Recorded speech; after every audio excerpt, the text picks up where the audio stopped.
আজকে রান্নার সঙ্গে তোমাদের একটা ধাঁধা শেয়ার করলাম। দেখো, কড়াই আমি তেল দিয়েছি, আলু দিয়ে দিলাম, অল্প করে নুন, হলুদ গুঁড়ো, লঙ্কা গুঁড়ো, সামান্য জল দিলাম। এবার আমি আলুটাকে নেড়ে নিলাম।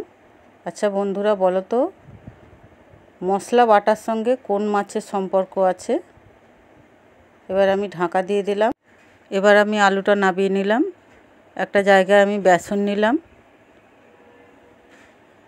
বেসন নিয়ে নুন দিয়ে দিলাম, একটু হলুদ গুঁড়ো দিলাম, সামান্য লঙ্কা গুঁড়ো দিলাম, তারপরে একটু ধনে গুঁড়ো অ্যাড করলাম। এবার একটু কালো জিরে দিয়েছি। এবারে আমি জল দেব, জল দিয়ে আমি ওটাকে ভালো করে মেখে নেব। ভালো করে আমি বেসনটাকে মেখে নিচ্ছি। আরও একটু জল দেব। দেখো, আমার এরকম একটা ডো তৈরি হয়ে গেল। আমি এটাকে ভালো করে ফেটিয়ে নেব। ভালো করে ফেটিয়ে নিলাম। এবারে ফেটানো হয়ে গেলে যেই আলুটা আমি সেদ্ধ করে ভেজে রেখেছি ওটার সঙ্গে বেসনটা ভালো করে মাখিয়ে নেব। এবার আমি কড়াতে তেল গরম করতে দিয়ে দিয়েছি।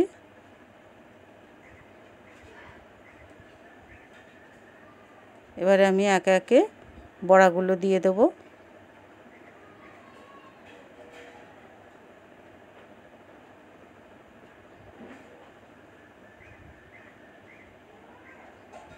দেখো, একে একে আমি আলুগুলোকে বেসনে ডুবিয়ে নিয়ে ছেড়ে দিলাম তেলে। এরপর এক পিঠ ভাজা হয়ে গেছে, আমি ভাজাটা উল্টে দিলাম। উল্টে দিয়ে দেখো এরকম লাল লাল করে ভেজে নিলাম। এবারে আমি এগুলোকে তুলে নেব।